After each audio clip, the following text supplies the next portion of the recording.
What is going on, everybody, and welcome to the first episode of the 2 Cents FPL podcast. I'm your host, Daniel Park. Joining me are my co-hosts, unfortunately, Hayden Anderson from the original podcast. If you're a fan of our main channel, Hayden Anderson couldn't be here because of commitments to studies. But joining with me is Zachary McAllister and Luke Johnston. Zach, if you'd like to introduce yourself, you can go ahead. Wow. This feels so weird. This is such a different vibe, yeah.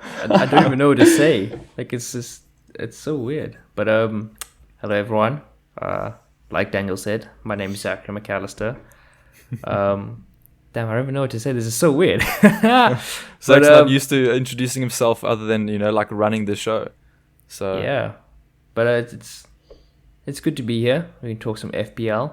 I've been holding myself back for the past few weeks, trying not to get too deep into the FPL waters, because I do tend to get a bit obsessive about this stupid game. But yeah, hopefully we can give you guys some tips so you guys can win your league. Maybe our league. Whoa. Yeah, more about that later. And Luke Johnston. Nah, guys, I mean, you gotta listen to what Zach says. My man won our mini league. Miles. And he apparently wasn't even on it for the last how many weeks before. So my man was just running on vibes and it still seemed to work. So if you can trust someone, you can trust this bruh. Dan, I don't know what to say about you, bro. I think we were all just trying to figure it out last season. Trying to figure out ourselves, trying to figure out, it's just weird, like with COVID and all the weird timing of things, like just tough, with everything and chip strategies and all that nonsense. But yes, sir. Obviously, if this is an episode 1, my name is Luke. And unlike Hayden, obviously us three don't care about our studies. So we're here. And we're here to give us, to be honest, I think a much less informed opinion about FPL, because some guys really put in effort, bro. These guys, my YouTube recommends these guys like FPL tips, or what's this guy's name? Let's talk FPL, Let's talk FPL, bro. That guy's OG. And these guys have got like calendars for the whole season and they're color coded and expected goals and all that nonsense. Guys, like, we're just running on vibes. If someone plays, I'm gonna consider putting you in. If there's like a World Cup, you're gonna do some transfers. So, but I think definitely you can rely on Zach for that. And Dan, I'm not sure to what extent you're going to be grafting the FPL, but I mean, obviously, we should put some money on it, guys. We should make a league, and we should open it up to the public, to you guys. This is not confirmed yet, but we can open up. We'll say like a winner can earn a cash prize, because then there's incentive. Gents. Then we people could possibly look into that in the future. But imagine you'd have to be the first investor. Yeah, bro. I mean, like, beating your mates is one thing. That's already like priceless. But beating your friends and then getting money for beating your friends, bruv. You can count me and you can take my money. You can take my money, bro. We can use all of our sponsorship deals and we can put that into the prize money, which is currently 0.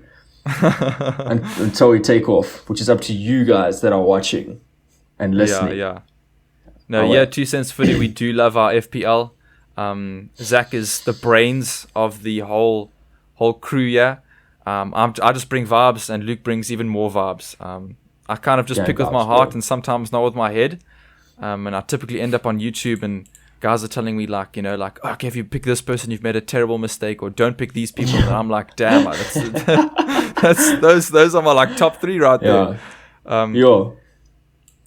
I know. True, but yeah, we do have a 2 Cents Footy league on FPL, and we'll find a way to give that out to you guys. Have the code in the description or just on our socials. Go check that out if you a fan of competing in FPL just for bragging rights. Possibly in the future, maybe some money up for grabs. But for now, just a humble win, But yeah, more about that in the future. For this week, obviously there's no games with fixtures right yet, so we're just going to be dealing with hypotheticals.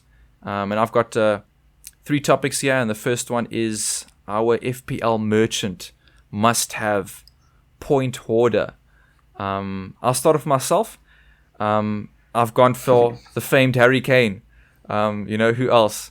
If you've listened to our main content, our big podcast, you'll see that I've also picked him as my Golden Boot winner. So it just seems obvious to pick him as my FPL merchant. I don't know about you, Zach. Who have you chosen, bro?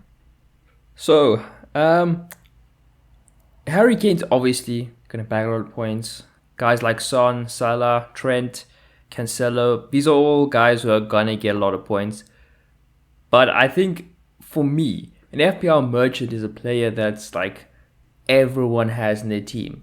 And a part of that is getting a lot of points like those other guys will, but also being a very cheap price. Like a guy who's like heavily underpriced to where everyone's like, I can easily get this guy on my team. He's going to bag points. Like I always think of like Patrick Bamford from 2 seasons ago. Like dude is in everyone's team, was super cheap. Facts. Came out with over 200 points. Like that for me is like the true FPL merchant. So I think that this season that player could be Gabriel Jesus. Okay. Because I'm not necessarily convinced that he's going to be amazing, but I think the potential is there. I mean, starting for a potentially top 4 team, being 8 million as a starting price, I think if guys get on him early and he starts banging goals, like, you know, he could easily end up with like 15 goals, 6 assists. Like that's a pretty decent return. He could be on pens, which could, boost the goal contributions up a bit more. So I think Gabriel Jesus will be my FPL merchant. Yeah, I mean, Jesus, I think his ownership is something up in the realms of 70%, which is absolutely ridiculous. So in terms of a must-have, I think you've hit the nail on the head. But as a Tottenham fan, for the YouTube viewers, you can see the shirt there in the background. I found that a disgusting pick. But as a man of numbers and figures, I feel like that is a solid pick. Lucas, bro, what were you going to say?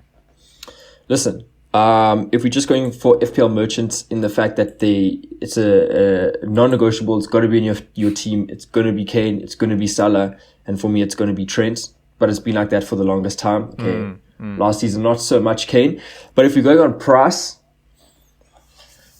guys, I got to just go with what feels right. And if we're going with like a price to the potential that this person has, okay, known potential, I've gone with Marcus Rashford.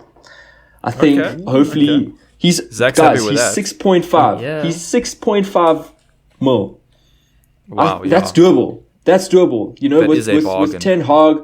With Ten Hag coming in, with this guy 2-3 seasons ago, he was banging it in. Like he was someone that you were like, it was definitely in the conversation of, I really can't let this guy go. It was more Bruno the other time, but I don't know what happened to Rashi last season. Things just weren't right. I think it's going to be a different story this season. Maybe obviously he's not going to be on pens and all that stuff, with Ronaldo and the team shifting or like whatever the responsibility is. Zach, you said Sancho. Who's Sancho going to pass to most of the time? Potentially, if it's not Ronaldo or flippin' Martial, it's going to be Rashi, And so I definitely believe that could be something, definitely a differential, but definitely a merchant if this guy starts taking off, which he very, very, very very much can do from the beginning, from the get go. So for 6.5, United player. Who knows? Maybe Ten Hag is going to be doing the things, and hopefully he'll be on the receiving end of some FPL points. So that's who I've gone with. I can confirm I do currently have Marcus Rashford in my team. Yeah. Yes, sir. So now, Luke, I think that's a solid pick. Definitely a differential in my 6.5. Nah, gents. You know what I mean? Like I don't know what he was last season or the season before, but he's definitely about an 8 something, at least for like a scoring midfielder. No, 100%, man. 6.5. 6.5, let's go. No, I think you're preaching there. I didn't even consider Rashford as an option, but now you've, Zach, we on that wavelength. Opened my eyes, yeah. Exactly, dude. Do you by any chance have Bruno Grimareich? Yo, that's another topic for another day. But I was going to shift us over to money savers. For those of us that like big hitters and costlier midfielders, I think it's important to have that 4.0 defender, 4.5, 5.0 midfielder. So, yeah, Zach, you want to kick us off with some just guys to have in the team for cutting costs, saving money? I mean, it's pretty obvious. Like this guy, if this guy's not in your team, you're doing FPL wrong. in my opinion. Like, there's no reason for you to not have Nico Williams in your team come game week 1. Dude is a 4.0 defender. 4.0 defender who's going to be starting for Nottingham Forest, almost definitely, playing not only as a fullback, he's going to be playing as a wing back, because Nottingham Forest play a 3-4-1-2. So you get a wing back who's going to be starting for 4.0. I mean, you just got to have him. Like, at that point, like usually at this point, we're looking for guys who might have a starting place for 4.0. But getting a guy who's almost guaranteed to start, playing as a wing back, just got to have him, in my opinion. And I mean, that's besides the fact that, like, the guy's pretty talented. I mean, Liverpool have given up on him, but he was good enough to get into the Liverpool Academy. So, look, that's besides the point. He's really in the team just because he plays and he's a wing back. Yeah. But, Nico Williams has to be in your team, in my opinion. I mean, that's what you want with your money savers, just some guaranteed minutes at the end of the day. You know, if something happens, someone gets a red card, you don't feel like, taking them out, like that bench player can just fly right in.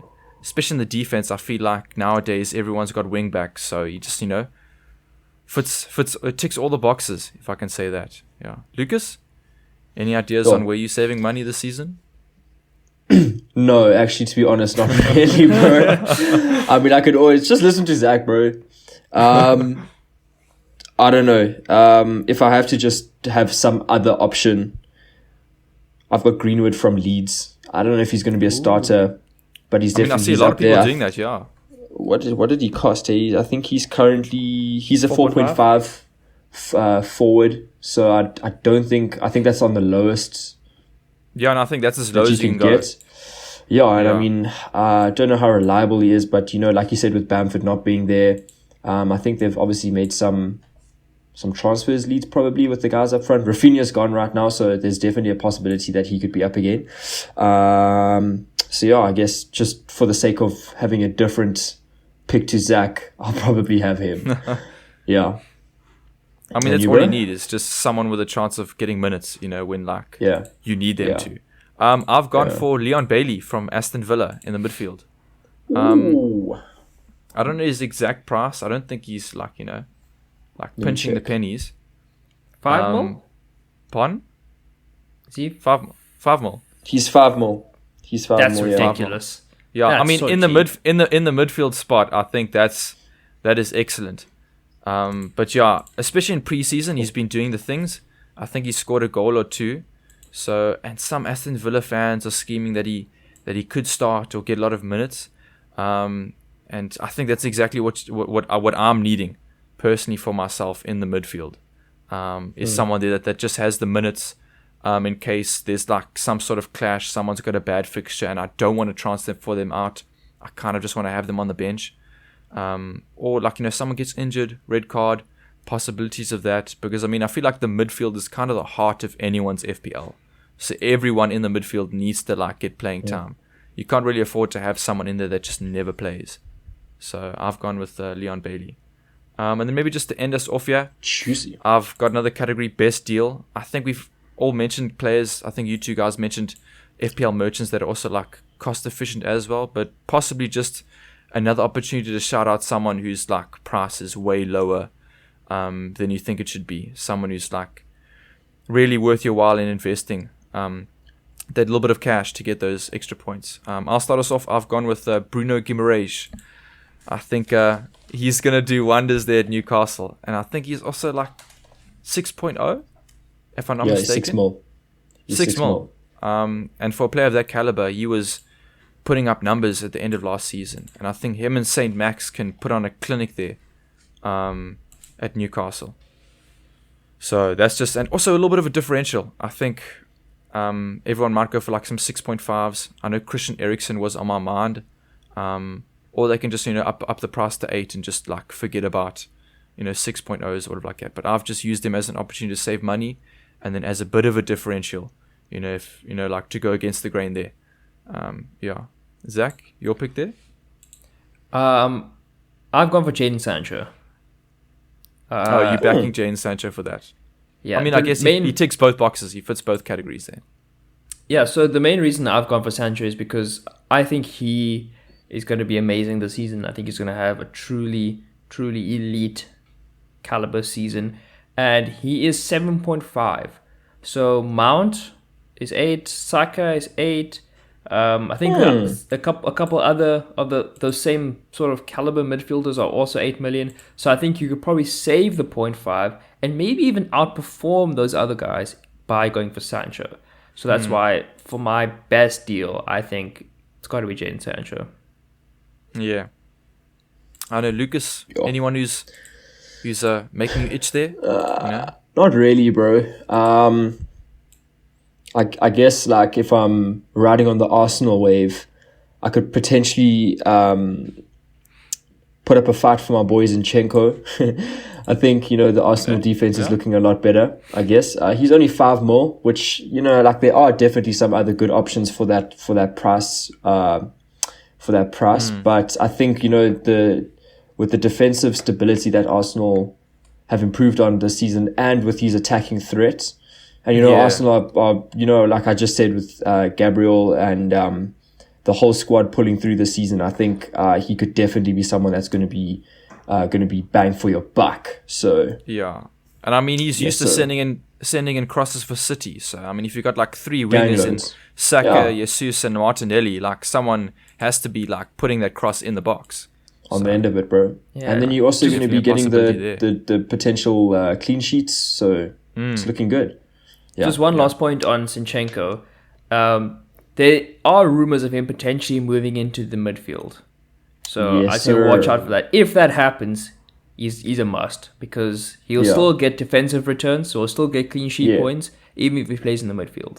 So watch out for that. He will be like, do you remember that 2 seasons ago when it was Dallas? Leeds from Dallas, that was... yeah. Every week, this guy was just flipping, banging in the goals, getting like so many bonus points, everything. So, yeah, I think that could definitely work for us. Yeah, I think I'm going to end us off there. Try and keep this pod a little bit short. So I know, like, not everyone feels like listening for an hour, especially to our voices. But yeah, I hope you guys all enjoyed. Tune in next week for some more FPL talk, some more tips, and just some banter, as there always is. This has been the 2 Cents Footy crew of 2 Cents FPL. Hope you enjoyed. Bye-bye.